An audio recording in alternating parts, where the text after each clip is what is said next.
ಚಳಿಗಾಲದ ತಂಪಡರಿದ ಸಾಯಂಕಾಲ ಅದು. ಒಂದು ಕಡೆ ಹಿತವಾದ ತಂಪು ಗಾಳಿ, ಚಂದ್ರ ಮೆಲ್ಲಗೆ ಮೇಲೆ ಬರ್ತಾ ಇದ್ದ.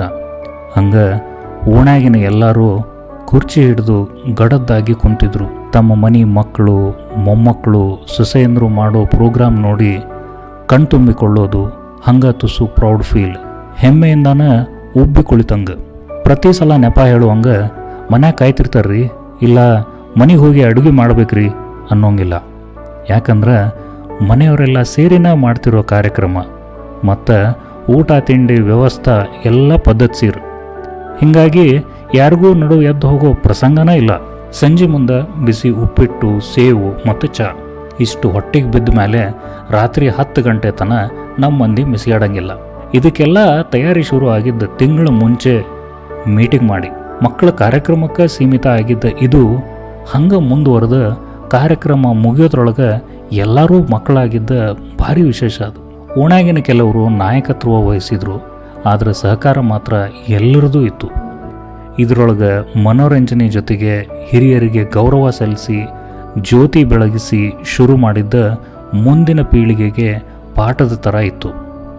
ಸಂಘಟಕರು ಎಷ್ಟು ಚಂದ ಪ್ಲ್ಯಾನಿಂಗ್ ಮಾಡಿ ಮಕ್ಕಳನ್ನು ಆ ಇವೆಂಟ್ ಮ್ಯಾನೇಜ್ಮೆಂಟ್ನಾಗ ಇನ್ಕ್ಲೂಡ್ ಮಾಡಿ ಅವರಿಗೆ ಪ್ರಾಮುಖ್ಯತೆ ಕೊಟ್ಟು ಮತ್ತು ಅವರಿಗೆ ಹೆಂಗೆ ಇದನ್ನೆಲ್ಲ ನಡೆಸಬೇಕು ಅಂತ ಮಾರ್ಗದರ್ಶನ ಕೊಟ್ಟಿದ್ದು.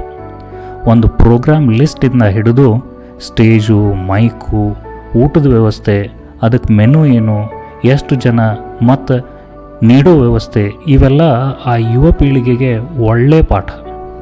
ಅಗದಿ ಮುಖ್ಯ ಅಂದ್ರೆ ಎಲ್ಲರನ್ನೂ ಹೆಂಗೆ ಸಮಾಧಾನ ಮಾಡಿ ಫಂಕ್ಷನ್ನ ಸಕ್ಸಸ್ಫುಲ್ಲಾಗಿ ಮುಗಿಸೋದು. ಆ ತಾಳ್ಮೆ, ಮನೋಸ್ಥಿತಿ ಐತೆ ನೋಡ್ರಿ, ಅದು ಯಾವ MBA ಕೋರ್ಸ್ನಾಗೂ ಹೇಳ್ಕೊಡಂಗಿಲ್ಲ. ಇನ್ನು ಈ ಪ್ರೋಗ್ರಾಮ್ಗಾಗಿನ 1 ತಿಂಗಳು ಮುಂಚಿಂದ ಡ್ಯಾನ್ಸು, ಹಾಡು ಪ್ರಾಕ್ಟೀಸ್ ಮಾಡಿದ್ದು ಮೆಚ್ಚಲೇಬೇಕು. ಒಂದು ಕಲೆಗೆ ತಕ್ಕದಾದ ಸ್ಟೇಜ್ ಸಿಕ್ಕಾಗ ಅದಕ್ಕೆ ಬೆಲೆ, ಮತ್ತು ಅದನ್ನು ಸರಿಯಾಗಿ ಬಳಸ್ಕೊಂಡಾಗ ಒಂದು ನೆಲೆ. ಓಣ್ಯಾಗ ಎಲ್ಲಿ ಕೇಳಿದ್ರು ನೀ ಏನು ಪ್ರೋಗ್ರಾಮ್ ಮಾಡಾಕತ್ತಿಪ್ಪ, ಇಲ್ಲ ಡ್ಯಾನ್ಸ್ ಪ್ರಾಕ್ಟೀಸ್ ಯಾವಾಗ, ಬರೀ ಇದೆ.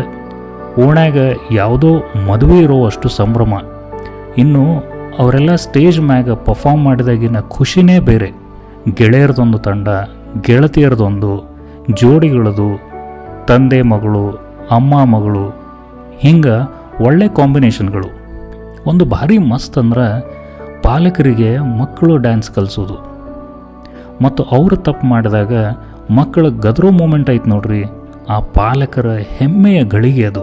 ದೊಡ್ಡವರು ಕೂಡ ಮಕ್ಕಳಾಗಿ ಡ್ಯಾನ್ಸ್, ನಾಟಕ ಮಾಡಿದ್ದು, ಭರತನಾಟ್ಯ, ಕರಾವೋಕೆ, ಮಿಮಿಕ್ರಿ ಅಂತ ಅದ್ಭುತ ಪ್ರತಿಭೆಗಳನ್ನು ನೋಡಿ ನಮ್ಮ ನೆರೆಯವರ ಬಗ್ಗೆ ನಮಗೆ ಹೆಮ್ಮೆ ಅನ್ನಿಸ್ತು. ಇನ್ನು ಚಿಕ್ಕ ಮಕ್ಕಳು ಸ್ಟೇಜ್ ಹತ್ತಿ ಶ್ಲೋಕ, ವಚನ ಹೇಳೋದು, ಇದನ್ನೆಲ್ಲ ನೋಡಿದ್ರೆ ನಮ್ಮ ಸಂಸ್ಕೃತಿ ಈ ಮಕ್ಕಳ ಕೈಯಲ್ಲಿ ಮತ್ತು ಆ ಜವಾಬ್ದಾರಿಯುತ ಪೋಷಕರ ಕೈಯೊಳಗೆ ಭದ್ರವಾಗೈತಿ ಅಂತ ಖುಷಿ ಅನ್ನಿಸ್ತು. ಇನ್ನು ರಾತ್ರಿ ಊಟ ಅಂತೂ ಭರ್ಜರಿ.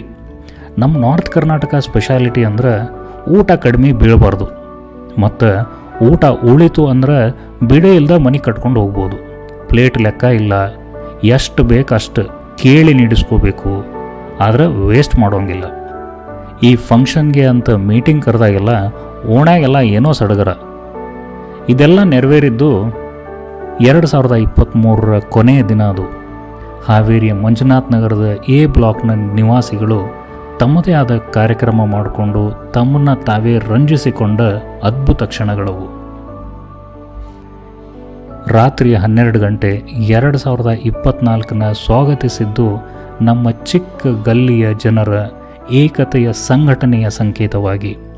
ನಮ್ಮ ದಿನಚರಿಯೊಳಗೆ ಕಳೆದು ಹೋಗಿದ್ದ ಕ್ಷಣಗಳನ್ನು ಮತ್ತೆ ಹುಡುಕಿ ಜೋಪಾನವಾಗಿ ಪೋಷಿಸಿ ರಂಜಿಸಿ ಮತ್ತೆ ನಮಗೆ ಮರಳಿಸಿದಂತೆ. ಬೆಳಗಿನ ಜಾವದವರೆಗೂ ಫಂಕ್ಷನ್ ಮಾಡಿ ಮತ್ತೆ ಬೆಳಗ್ಗೆ 8 ಗಂಟೆ ಅಂದ್ರೆ ಕ್ಯಾರೆಟ್ ಹಲ್ವಾ ಪ್ಯಾಕೆಟ್ ಮಾಡಿ ಎಲ್ಲರ ಮನೆಗೂ ಮುಟ್ಟಿಸಿದ್ದು, ಹ್ಯಾಪಿ ನ್ಯೂ ಇಯರ್ ಅಂತ ವಿಶ್ ಮಾಡಿದ್ದು ಮಾತ್ರ ಮರೆಯಂಗಿಲ್ಲ. ಈ ತರಹದ ಕಾರ್ಯಕ್ರಮಗಳು ಇನ್ನೂ ಹೆಚ್ಚಾಗಲಿ. ಬಸವೇಶ್ವರ ನಗರ ಸಂತಿಗೆ ಫೇಮಸ್ ಆದರೆ ನಮ್ಮ ಈ ಮಂಜುನಾಥ್ ನಗರ ಸಾಂಸ್ಕೃತಿಕ ಕಾರ್ಯಕ್ರಮಗಳಿಗೆ ಹೆಸರಾಗಲಿ ಅಂತ ಹೇಳ್ತಾ ಆರ್ಗನೈಸ್ ಮಾಡಿದ ಮತ್ತು ಭಾಗವಹಿಸಿ ಯಶಸ್ವಿಗೊಳಿಸಿದ ಎಲ್ಲರಿಗೂ ಧನ್ಯವಾದಗಳು ಮತ್ತು take care of your self.